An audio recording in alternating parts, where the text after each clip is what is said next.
Caribbean people say yeah.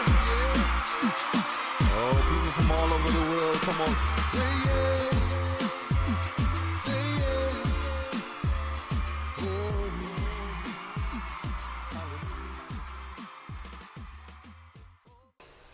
Bonjour, bienvenue à notre émission Nazareth Reflex TV.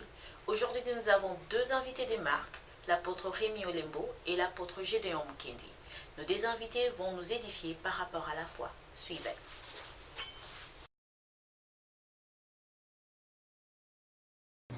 Bonjour apôtre Rémi. Bonjour ma fille Nadine. Bienvenue à notre émission. Très enchanté. Bonjour apôtre Gédéon. Bonjour ma soeur. Nous sommes bénis encore de vous revoir. En tout cas, que Dieu soit loué. Apôtre Rémi, est-ce que vous pouvez nous dire en peu de mots qui est apôtre Gédéon par rapport à vous? L'apôtre Gédéon, c'est mon fils spirituel. Parmi tous les fils que j'ai eus à cette époque-là, celui de Benjamin, donc le dernier de tous. Et quand on dit Benjamin, c'est l'enfant de ma droite, mon enfant bien-aimé. C'est pas que je déteste les autres, c'est l'enfant bien-aimé. Oui. Et quel nouveau sa présence ici aux États-Unis? Ok, sa présence aux États-Unis peut s'expliquer de deux façons. D'abord, c'est Dieu qui l'a voulu. Parce que nous avons émis plus de 20 invitations. Seulement une seule a été accordée. Celui qui est venu. Donc d'abord, c'est la volonté de Dieu, nous glorifions Dieu pour cela. Et puis, secondo, c'est parce que je voulais cette fois-ci le voir. Au milieu de nous. Et puis vivre parmi ses frères et sœurs, afin de les encourager aussi à aimer le ministère. Voilà. Ok.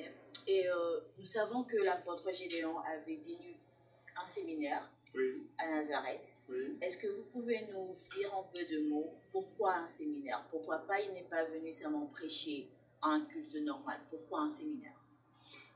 Voilà. L'idée du séminaire a deux volets aussi. Le volet spirituel, la volonté de Dieu, mais aussi un autre volet, parce que dans notre église, nous avons le département qu'on appelle de doctorat. Si vous avez vu même les affiches, il n'y a pas ma photo dessus. Il y a le logo de votre église, notre église Nazareth Church, mais il y a aussi la photo de deux hommes de Dieu qui sont occupés dans le département de doctorat, c'est-à-dire Julien Toya et aussi Augustin Nsankweno. Donc, c'était pour moi une opportunité, une occasion de faire que tous mes enfants puissent se réunir et faire quelque chose de bien. Et ils ont été à la base de cette organisation. Au fait, c'est un peu un training, comme nous avons vu, c'est aussi un test, voir un peu comment les enfants vont évoluer, comment ils vont travailler en face de leur père spirituel. Voilà. Et on sait que le thème, c'était la foi.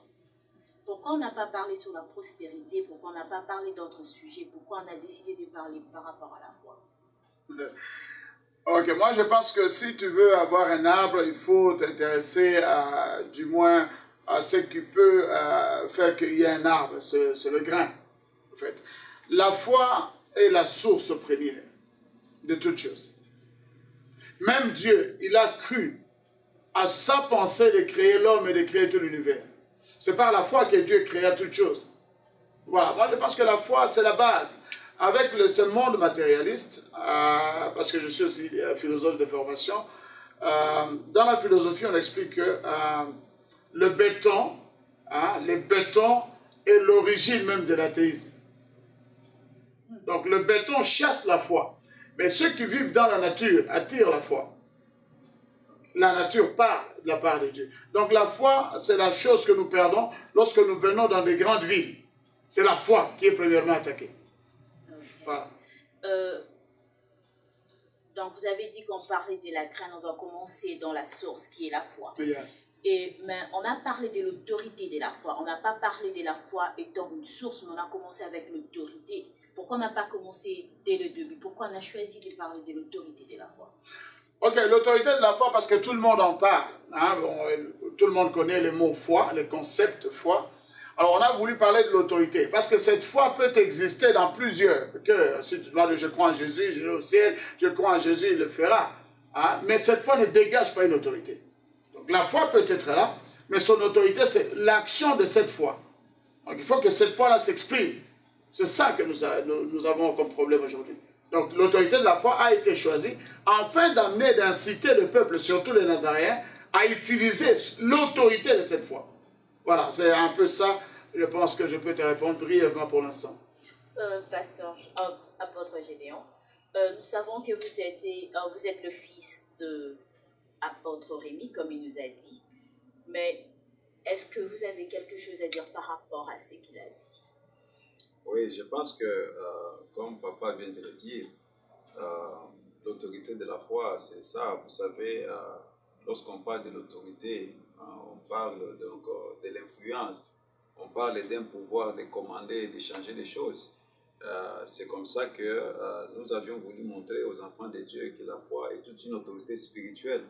C'est tout un pouvoir spirituel qui peut commander les choses et qui peut changer les cours de l'histoire d'une personne. Donc, si seulement les chrétiens pouvaient exercer leur foi face à tous les défis qu'ils rencontrent sur la terre, les chrétiens ne seraient jamais des pleureurs. Aujourd'hui, nous avons un groupe de chrétiens qui ne fait que se lamenter devant Dieu. C'est comme s'ils avaient un Dieu impuissant, un Dieu incapable, un Dieu qui ne voyait pas. Donc, tout ça pourquoi? Parce que les chrétiens ne veulent pas opérer dans la foi, ne veulent pas utiliser leur foi pour que cela puisse changer les problèmes de leur vie. Donc, c'est la raison pour laquelle, pour ajouter à ce que papa vient de dire, nous avons voulu utiliser les mots autorité de la foi pour montrer que la foi est tout un pouvoir donc, qui a la capacité de changer les choses dans la vie des gens. Est-ce qu'on peut dire, par rapport à votre relation de père à fils, que la foi aussi a joué quelque chose dedans, comme on est en train de parler par rapport à la foi? Oui, certainement, la foi a beaucoup joué, la foi a beaucoup joué hein. Dès le commencement déjà. Moi, je venais d'une famille érudite congolaise, basée à Bukavu plus spécialement. Nous vivions dans le luxe, l'argent et ainsi de suite.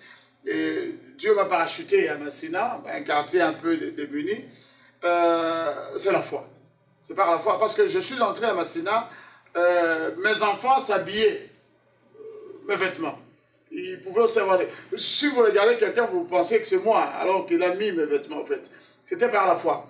Nous étions dans un quartier où il n'y avait pratiquement pas de riches, il n'y avait personne. Mais je peux vous dire, je ne sais pas si je peux citer les noms, les grands hommes d'affaires de l'époque, hein, si vous avez connu Miko Télécel, le directeur de banque du Zaïre, le directeur de Annie, c'était voilà, les généraux, les grandes femmes d'affaires, tout le monde s'est regroupé à Massina. Comment ils arrivaient à Massina? Un point un peu pourri comme ça, c'est parce qu'il y avait cette autorité de la foi. Je voudrais un peu revenir là-dessus. Quand on parle de l'autorité de la foi, la Bible dit que les démons croient qu'il y a un seul Dieu, hein, et ils tremblent, en fait. Donc, les démons ont la foi. Nous avons la foi. Pour marquer la différence entre notre foi et celle des démons, il faut une autorité. Alors, l'autorité, c'est quoi? L'autorité, ce n'est pas seulement le pouvoir. Il faut savoir que l'autorité est au-dessus du pouvoir. Je suis plus fort, moi, physiquement, je suis plus fort que plusieurs policiers américains. Mais je ne peux rien leur faire parce qu'eux, ils ont l'autorité. L'autorité, c'est-à-dire, ils ont reçu l'ordre d'exécuter le pouvoir du gouvernement. C'est ça l'autorité. Nous pouvons être tous forts, mais celui qui a l'autorité sera toujours le vainqueur. Voilà un peu, en bref, ce que je peux parler à propos de cette foi-là. Tout, c'est question de foi. Il est mon fils par la foi. Je les ai élevés. Je les ai même ramenés à l'école, c'est par la foi, parce qu'on n'avait pas d'argent. Mais c'est cette foi qui faisait que tout le riche se concentrait vers Massina et on a pu faire ce qu'on a pu faire. Voilà. Et aussi, on a, comme vous avez dit, c'est par la grâce de Dieu que l'apôtre Gédéon est venu. Mais si ce fait que votre descendant, d'autres fils sont ici, est-ce qu'on parlera de la même chose? Est-ce qu'on parlera plus de la foi ou on parlera d'autres sujets? Ok, moi je pense que nous devons asseoir le sujet de la foi. Hein? Il y a un aliment que j'aime beaucoup, c'est le poulet. Depuis très longtemps, je mange le poulet. Mais chaque fois que je mange le poulet, c'est comme si je ne l'avais jamais mangé. On ne peut jamais mémoriser le goût. C'est ainsi que nous voudrions, hein, avec Julien, comme avec Augustin, que nous voulons éterniser le thème de la foi au sein de Nazareth. Chaque année, nous parlerons de la foi, parce qu'il faut mieux répéter. Vous savez et vous saurez en psychologie, lorsque quelqu'un entend quelque chose pour la première fois, il maîtrise éventuellement 25%. Et la répétition maintenant, comme on dirait en philosophie, la répétition est la mère de la science. Nous devons aussi répéter le message de la foi afin de faire asseoir la foi, qu'elle soit vivante. Parce que vous savez, la question ce n'est pas le message, mais c'est le sol. Alors en répétant le message de la foi, nous allons travailler le sol de nos cœurs afin que ce message ait la meilleure des places. Voilà. Gédéon, par rapport à la vie que vous avez, que le chrétien emmène, la façon qu'il vit aux États-Unis, quel est votre conseil par rapport à la foi? Comment ils doivent pratiquer et utiliser l'autorité de la foi par rapport à la vie de chaque jour comme ils vivent aux États-Unis? Oui, merci ma soeur. Je crois que la première chose que j'ai compris dans la vie, c'est que tous les hommes sont les mêmes et ils ont les mêmes problèmes. Et il y a des problèmes que les pauvres ont, il y a également des problèmes que les riches ont. Donc chaque homme sur la terre a des problèmes de diverses manières ou façons. Et l'évangile est universel. Et la parole de Dieu n'est pas africaine, elle n'est pas européenne, mais elle est universelle parce que Jésus lui-même est mort pour l'humanité. C'est-à-dire que la même parole peut être appliquée dans tous les pays. Donc, ce que j'ai compris, j'avais dit un jour qu'il y a de nos frères qui quittent l'Afrique pour venir vivre ici aux États-Unis, mais quand ils arrivent ici, ils abandonnent la foi chrétienne. Ils ne veulent plus prier, ils s'égarent. Mais au moment où ils ont trouvé des gens sur place, des Américains peut-être qui sont des riches, qui ont de l'argent, mais qui, eux, adorent Dieu. Ils les servent. Alors, la question est de savoir pourquoi ces frères-là s'égarent. Au moment où les gens qui ont de l'argent, ils sont dans leur propre territoire, ils continuent à prier Dieu. C'est-à-dire qu'il y a un problème. Mais aussi, vous trouvez des gens qui sont des riches, qui ont de l'argent, qui ont des moyens, mais qui ont des problèmes sérieux. Qui ont des problèmes sérieux. Et donc, la science n'a jamais donné la solution à tous les problèmes. Donc, c'est la raison même pour laquelle Dieu, dans la Bible, il a pourvu à l'Église avec les dons du Saint-Esprit. Quand vous regardez les dons du Saint-Esprit, on dit que le Saint-Esprit nous a donné 9 dons du Saint-Esprit. Les dons de miracles, les dons de guérison, les dons de foi, les dons de discernement de l'esprit, parole de connaissance, prophétie. Quand vous observez très bien ces 9 dons-là, en fait, ce sont des solutions que Dieu a données à l'Église pour suppléer à la carence de la science. Vous êtes là, nous sommes dans un pays où la science, la médecine est très développée, mais vous êtes sûr, vous êtes convaincu avec moi qu'il y a des maladies qui ne guérissent jamais. Il y a même des maladies pour lesquelles on a déjà trouvé les médicaments, mais les gens meurent de ça. Il y a aussi des maladies pour lesquelles on n'a pas encore trouvé des médicaments. Dieu a pourvu à l'Église avec les dons de guérison, les dons de miracles pour ça. C'est-à-dire que ce n'est pas parce que nous sommes dans un pays où il y a des grands médecins, il y a des produits pharmaceutiques que tout va mieux. Il faut que les gens comprennent que le christianisme est le centre de tout. L'évangile est la racine principale de toute vie. Et la foi, c'est ça, ce qui est important. Et vous savez, à part d'être pasteur, j'ai fait aussi l'aumônerie, je suis aussi un aumônier. Nous avons découvert quelque chose. Remarquez très bien que dans les familles riches, il y a souvent des suicides. Les enfants des riches, souvent, ils ne se comportent pas du tout bien. Donc, pourquoi? Parce qu'ils ne sont pas canalisés par rapport à l'évangile. Donc, c'est comme ça que nous avons compris que la foi est importante. Les soucis peuvent remonter sur le cœur de toute personne, soit-elle pauvre ou riche. Donc, il faut la foi pour surmonter tous ces problèmes-là. En fait, donc, c'est ça ce que je peux dire. Ce que j'ai observé, les hommes sont les mêmes, ils ont des problèmes, mais les problèmes à différents niveaux. Mais tous ces problèmes-là ont besoin de la foi pour être surmontés et pouvoir trouver la solution. Merci. À votre Rémi, Oui, si vous avez un conseil à donner par rapport aux gens qui vivent ici, et je crois que vous connaissez mieux la vie des États-Unis par rapport à l'apôtre Gédéon. Et je crois que vous connaissez à combien l'autorité de la foi peut jouer dans la vie de quelqu'un. Et c'est quel genre de conseil qu'on peut le donner? Ok, merci beaucoup, ma fille Nadine. Premièrement, tout être humain a besoin de la foi pour vivre. Sans la foi, tu ne peux pas traverser un pont. Sans la foi, tu ne peux pas manger un repas que tu n'as jamais vu auparavant. Donc la foi est au centre de la vie active de l'humanité. C'est par la foi que nous savons que le monde a été créé par Dieu alors que nous ne l'avons pas vu. En fait, la foi, c'est l'amélioration, c'est l'activité, c'est l'ambiance de la vie intérieure qui ne peut être vue par l'œil humain. Alors, cette foi, elle est importante. Pourquoi? Parce que tout ce qui est matériel fut d'abord spirituel. Alors, la foi, c'est le lien entre le monde matériel et le monde spirituel. C'est l'harmonie même de la vie. Donc, c'est pourquoi l'autorité de la foi, c'est le fait de donner un sens à toute action, à tout fait, à tout défi, à toute situation sur la terre. La foi, c'est la réponse. La foi aussi, c'est la solution à tous les problèmes. Je vais revenir un peu sur ce que mon fils a dit. C'est vrai que les gens sont pareils partout et les problèmes sont pareils partout. Pourquoi ça?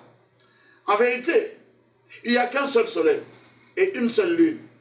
Pourquoi les États-Unis, les gens doivent réussir et en Afrique, les gens doivent échouer? J'ai même pensé au jour du jugement. Lorsque les Africains vont crier « Oh non, Dieu, tu nous as oubliés », Dieu dit « Non, ce n'est pas de ma faute, c'est votre faute ». Quel est le pays du monde, le continent du monde qui regorge autant de richesses que l'Afrique? Il n'y en a pas. C'est l'Afrique. Dieu a été très généreux pour les Africains. Mais quel est notre problème en tant qu'Africains ou les gens qui vivent ici? C'est cette foi. En fait, personne n'a de problème avec Dieu. Mais cette foi dont on peut parler, l'autorité de la foi, c'est lorsque l'homme s'approprie toutes les promesses de Dieu. Il se révèle de sa vraie nature et définit sa vraie mission sur la terre. C'est ça qu'on appelle l'autorité de la foi. C'est par cette foi-là que les Américains, le premier, le réformiste, quand ils sont venus aux États-Unis, comment ils ont conquis l'Est? Vous comprendrez avec moi le Grand Canyon. Si vous lisez l'histoire des États-Unis, les Indiens, peau rouge, qu'on appelle peau rouge de ces pays, ont une magie supérieure à toutes les magies terrestres. Ces gens pouvaient se multiplier par 12. Mais nos pères, ceux qui ont bâti l'Amérique, ils ont dit, Jésus nous a dit que tout pouvoir nous a été donné et nous allons le soumettre. Je vous dis, ils ont conquis les Grands Canyons, ils ont conquis l'ouest des États-Unis. Il n'y avait que des mystères, des mystiques. Mais avec l'évangile, la foi que ce que Dieu a dit, personne ne peut remplacer. Voilà un peu le secret de notre vie ici. Alors pourquoi l'Africain aujourd'hui met plus en pratique sa foi? Là, nous revenons sur la femme qui avait la perte de sang pendant 12 ans. Cette femme n'avait pas la foi avant de terminer son argent. Il fallait que devant, derrière, à gauche et à droite, il n'y ait plus de secours pour qu'elle puisse se focaliser sur la foi. En fait, nous avons besoin de cette autorité de la foi parce que nous sommes distraits aujourd'hui. Quand tu as besoin d'argent, tu penses à Capital One pour aller prendre un crédit. Quand tu as besoin de quelque chose, tu penses, je vais entrer chez JCPenney, je vais enregistrer, avec mon social security, ils vont me donner des vêtements. Ça, c'est une bonne chose, tu as tout. Mais comment tu vas les rembourser? C'est là où la foi intervient. Bien aimé, la foi, elle est très très importante, l'autorité de la foi du moins, très importante pour nous qui sommes ici. Parce que nous avons remplacé l'autorité de la foi par les facilités de la vie. Et tous les gens qu'on appelle aujourd'hui homeless, les sans domicile fixe, le sont parce qu'ils n'ont pas appliqué la foi. Ils se sont roués vers ces avantages alors qu'il va les enterrer demain. C'est pourquoi aujourd'hui, nous n'avons pas besoin d'argent, nous n'avons pas besoin des gens, mais nous avons besoin de cette foi que donne le Saint-Esprit. Voilà un peu ce que je peux dire aujourd'hui pour nous qui sommes ici aux États-Unis. L'autorité de la foi, elle est de rigueur. Elle doit être actualisée. C'est pourquoi ce séminaire a eu lieu. Nous remercions Julien Toya et Augustin Sanqueno, mais aussi mon fils qui a été utilisé pour qu'il puisse être l'acteur, dispensateur de ce thème, l'autorité de la foi face aux défis de la vie. Voilà un peu ce que je pourrais dire à propos de la foi. Merci Je vous en prie. pour le conseil. Merci, apôtre. Je vous en prie. Merci à vous qui nous suivez. Vous avez écouté les apôtres qui vous ont donné le conseil à comment vivre en utilisant l'autorité de la foi qui nous a été donnée. dans ce grand pays des États-Unis. Merci. Merci de nous avoir suivis. Contactez-nous si vous avez des suggestions ou commentaires par rapport à cette émission à l'adresse email qui est au bas de l'écran. Merci, à la prochaine.